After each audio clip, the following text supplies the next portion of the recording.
Hello everyone, आज के video में हम लोग बात करने वाले हैं नॉर्मलाइजेशन पे। जैसा कि आप लोग जानते हैं कि बिहार बोर्ड ने नॉर्मलाइजेशन की भी टेक्निक को अपनाएगा, क्योंकि विभिन्न शिफ्टों में एग्जाम हुआ है।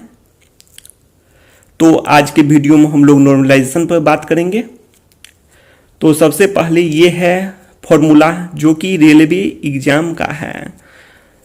तो ये फॉर्मूला पर कॉम्प्लिकेटेड है, इसीलिए इस पर थोड़ा बाद में बात करेंगे। सबसे पहले हम लोग इजी टेक्निक से जानते हैं नॉर्मलाइजेशन को। तो हम लोग 4 शिफ्ट को लिए हैं, एक शिफ्ट लेवल ऑफ एग्जाम के अनुसार लिए हैं। इजी लेवल का रहेगा, शिफ्ट 2 रहेगा, easy to moderate, shift 3 moderate to moderate level का है। जैसे मीडियम, मॉडरेट लेवल को मीडियम, इंटरमीडिएट ये सब कर सकते हैं। शिफ्ट 4 का बात करें तो मॉडरेट टू टफ, ये जान सकते हैं, आप लोग पढ़ भी सकते हैं। और कैंडिडेट को हम लोग ST से ले लिए हैं, स्टूडेंट मान के 1 2 3 4 5 5 को मानकर चले हैं। 5 इसलिए मानकर चले हैं क्योंकि इजी रहेगा कैलकुलेशन में। वैसे आप लोग जानते हैं कि बिहार बोर्ड में नंबर ऑफ कैंडिडेट हैं, लार्ज नंबर ऑफ है, तो ऐसे में हम लोग उस पर अभी नहीं बात करेंगे। तो शिफ्ट 1 में लेकर चलते हैं। तो शिफ्ट 1 में देखते हैं इजी लेवल का रहेगा। तो इसमें टोटल मार्क्स, जैसे कि शिफ्ट 1 में फर्स्ट कैंडिडेट ने 90 लाया है, सेकंड ने 91 मानकर चले हैं, थर्ड ने 92 लाया है, फोर्थ ने 93 लाया है, फिफ्थ ने 94 ये मानकर चले हैं। इसी तरह सभी शिफ्ट का भी ले लिए हैं, आप लोग देख सकते हैं। और इसका टोटल मार्क्स यदि ऐड करते हैं तो हो जाता है 460। अब इसको हम 5 से डिवाइड करते हैं तो एवरेज मार्क 92 आता है।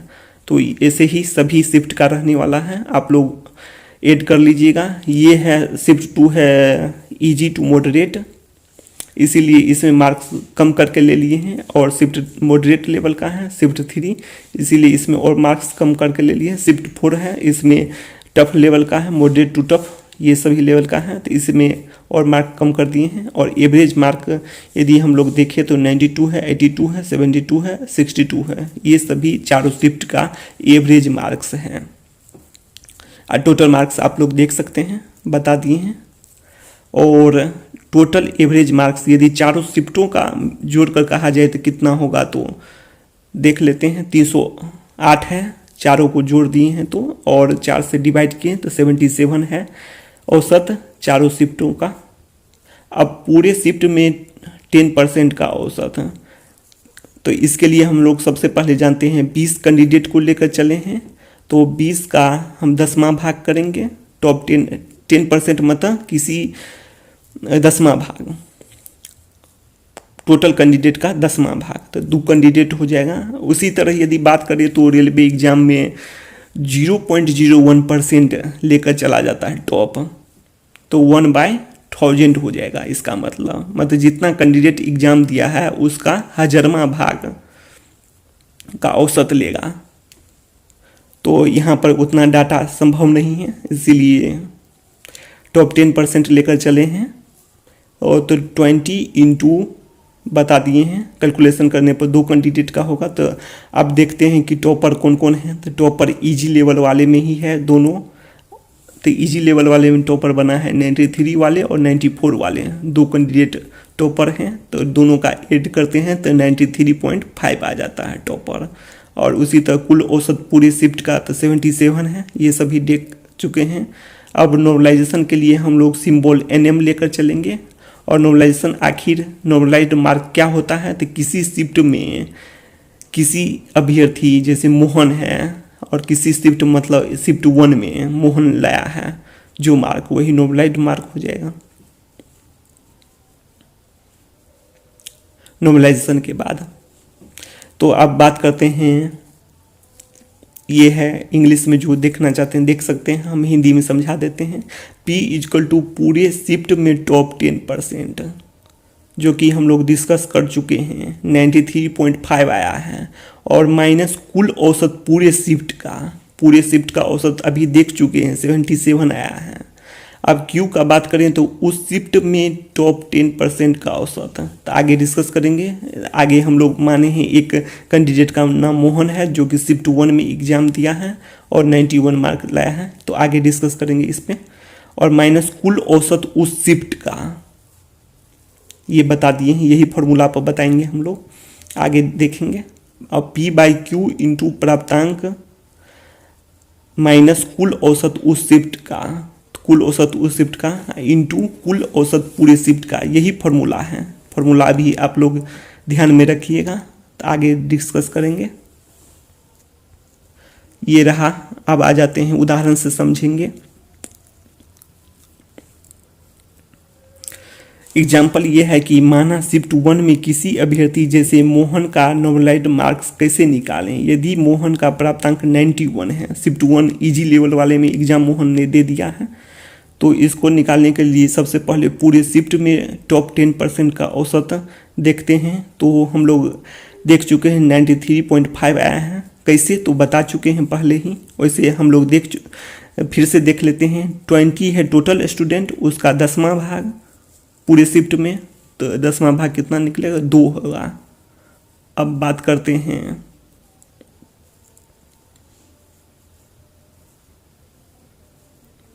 P इक्वल टू पूरे शिफ्ट में टॉप 10% का औसत माइनस कुल औसत पूरे शिफ्ट का।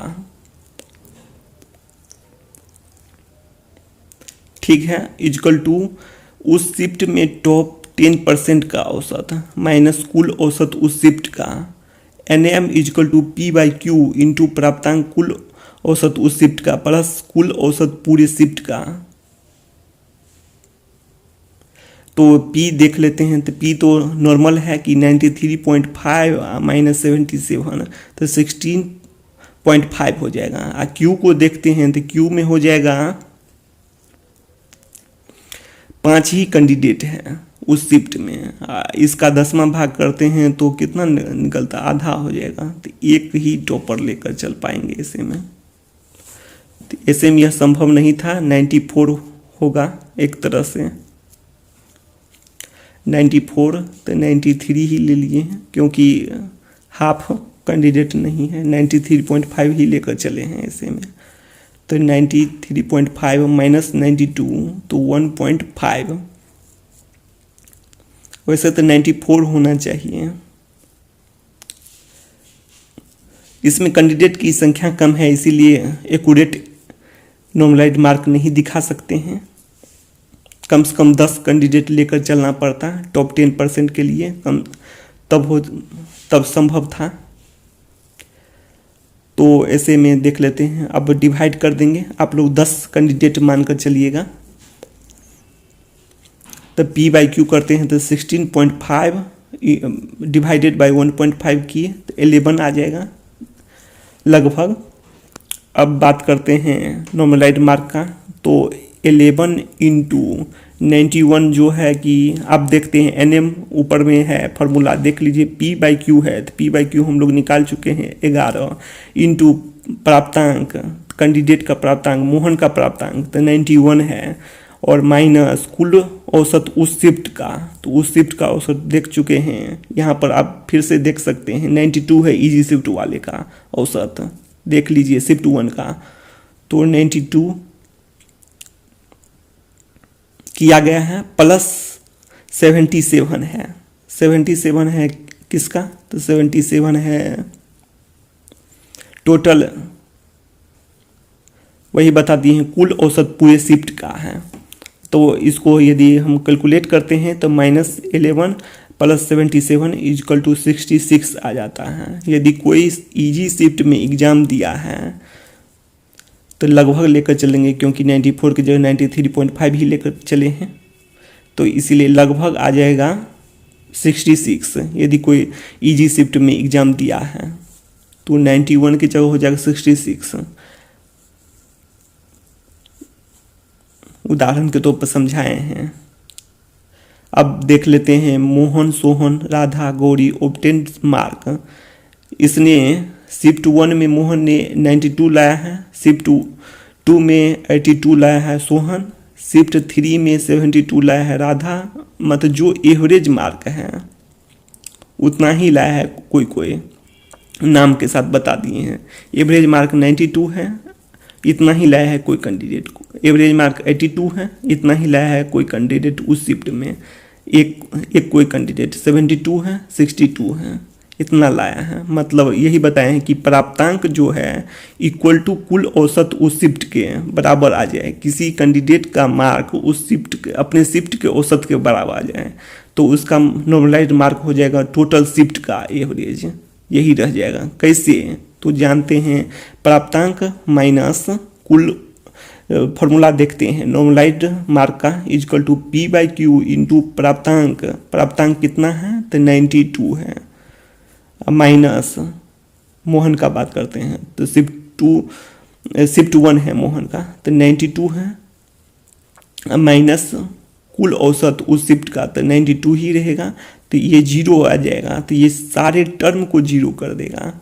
यदि 82 शिफ्ट 2 में लाया है सोहन तो ये तो 82 ही है एवरेज शिफ्ट 2 का। तो इसे में 82 माइनस 82 करेंगे तो यह आ जाएगा 0। तो 0 आप प्लस, तो ऐसे में औसत जो है कुल औसत पूरे शिफ्ट का यही रहने वाला है। ऐसे में यदि तो यही से अंतर पता चलता है नॉर्मलाइजेशन का। तो अंतर कितना हो जाता है, यदि 92 वाले इजी शिफ्ट में कोई 92 लाया है, यहीं से डिफरेंस देख लेते हैं। इजी शिफ्ट में 92 लाया है तो 77 15 मार्क्स घट जाता है। 82 लाया है कोई इजी शिफ्ट में कोई व्यक्ति कोई कैंडिडेट तो उसका हो जाता है 77 5 मार्क्स घट जाता है शिफ्ट 2 में इजी टू मॉडरेट वाले में। यदि मॉडरेट लेवल में एग्जाम दिया है तो 5 मार्क्स 72 से 77 हो जाता है, 5 मार्क्स बढ़ जाता है। यदि बात करें 62 है, जैसे कि फोर्थ शिफ्ट 4 का है, शिफ्ट 2 नहीं शिफ्ट 4 का है, 62 है शिफ्ट 4 का तो इसका हो जाएगा 62 से हो जाता है 77, 15 मार्क्स इंक्रीज कर जाता है। ऐसे नॉर्मलाइजेशन में इंक्रीज करता है और यही से अंतर पता चलता है। और ऐसे ही ऐड होगा सारे में, सारे कैंडिडेट में ऐड होगा। इजी शिफ्ट में जो एग्जाम दिया है तो 15 मार्क्स सभी में घटेगा। 82 में दिया है तो सभी में 5 मार्क्स घटेगा। और 72 जो शिफ्ट 3 में लाया है तो उसका भी 5 मार्क्स इंक्रीज किया है, तो सारे कैंडिडेट में करेगा 5 मार्क्स इंक्रीज।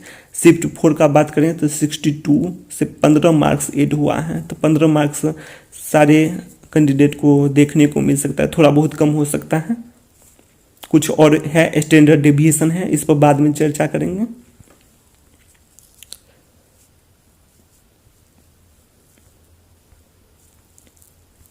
ये है। अब आ जाते हैं फार्मूला पे, जो कि रेलवे एग्जाम या फिर कोई भी एसएससी ये सभी एग्जाम में यही फार्मूला अपनाया जाता है स्टैंडर्ड डेविएशन का। वह था सिंपल टेक्निक। अब आ जाते हैं स्टैंडर्ड डेविएशन की बात कर लेते हैं। तो इसमें है कि MIJ is the actual marks obtained by the J candidate in ith session. इसको हम इजी भाषा में समझते हैं। M हो गया NM, वही जो हम लोग बताए थे सिंबल NM, वही है नॉर्मलाइज्ड मार्क। मतलब किसी शिफ्ट में कैंडिडेट एग्जाम दिया है उसी को बताया है, उसका जो नॉर्मलाइज्ड मार्क आता है रिजल्ट के बाद वही है ये MIJ। अब बात करते हैं MT हो गया टॉप हो गया, समझ जाइए। Top is the average marks of top 0.1% of the candidate considering all session को लेते हुए, वही बता दिए पूरे शिफ्ट का 1/1000 यही है। हम पहले ही बता चुके हैं सिंपल टेक्निक में। टॉप 10% लिए हैं, 10वां भाग लिए थे इजी कैलकुलेशन के लिए, लेकिन यहाँ पर 1/1000 पूरे कैंडिडेट का, जितना कैंडिडेट एग्जाम दिया है, मान कर चलते हैं 10,000 एग्जाम दिया है तो उसका 10वां भाग, 1000 एग्जाम दिया है तो उसका 1000वां भाग, सॉरी जितना एग्जाम कैंडिडेट दिया है उसका 1000वां भाग, वही टॉपर होगा, उसी का एवरेज है। मानकर चलते हैं 1000 कैंडिडेट एग्जाम दिया है तो 1 हो गया सिर्फ टॉपर। इसी तरह 10,000 एग्जाम दिया है तो 10 हो गया टॉप कैंडिडेट का एवरेज, 10 टॉप कैंडिडेट का एवरेज हो जाएगा। यही है बात फार्मूला का मतलब। आप देखते हैं कि MQ क्या है। MQ is the sum of mean and standard deviation, यही अंतर कुछ देता है, इसीलिए कुछ अंतर हो सकता है। Is the sum of mean and standard deviation marks of the candidate in the paper considering all session. हम लोग इसमें देखे हैं कि क्या देखे हैं, तो बात करते हैं पी में ही बता देते हैं। पी में क्या देखे हैं, माइनस कुल औसत पूरे शिफ्ट का, मतलब हम मीन लेकर ही चले हैं सिर्फ, और इसमें स्टैंडर्ड डेविएशन भी देखने को मिल रहा है, यही अंतर है सिंपल टेक्निक में और इसमें स्टैंडर्ड डेविएशन का अंतर है सिर्फ, तो इसीलिए थोड़ा अंतर होएगा नॉर्मलाइज्ड मार्क में। तो स्टैंडर्ड डेविएशन का अलग से एक वीडियो बता देंगे जिसमें स्टैंडर्ड डेविएशन कैसे निकालते हैं। इसमें सबसे पहले आपको मीन, मीडियन, ये सभी निकालना पड़ेगा। आप लोग पढ़े होंगे माध्य, माध्यिका, बहुलक, ये सब विचलन, ये सब पढ़े होंगे, वही है स्टैंडर्ड डेविएशन, उसी से निकलता है। तो ये इसके लिए आपको मैथ पर जाना पड़ेगा, तो बता देंगे बाद में, अलग से नेक्स्ट वीडियो आएगा इसके लिए। तो आप आगे डिस्कस करते हैं। इसमें हम लोग पूरे शिफ्ट का मीन लिए थे, लेकिन इसमें स्टैंडर्ड डेविएशन दोनों लिया गया है, यही अंतर है सिर्फ। अब उसी तरह बात करते हैं नीचे में, तो नीचे बाय है, तो एम नीचे वाले में भी है कि is the average marks of top 0.1% of the candidate in IH session, वही उस शिफ्ट का बताया गया है, टॉप 0.1%, मतलब 1000वां भाग, 1000वां भाग उस शिफ्ट का 1000वां भाग। मान के चलते हैं एक शिफ्ट में कोई 10,000 एग्जाम दिया है, तो उसका 10वां भाग ले, वही है बात शिफ्ट का। अब बात करते हैं कि MIQ, तो हो गया उस शिफ्ट का एवरेज, जैसे कि उस शिफ्ट का एवरेज, जैसे हम लोग 92 है EG शिफ्ट का, इसका है शिफ्ट 2 में यदि EG टू मॉडरेट है उसका 82 है, यही है उस शिफ्ट का एवरेज 82, 72 जैसे लिए हैं, तो वही बताए हैं इसमें।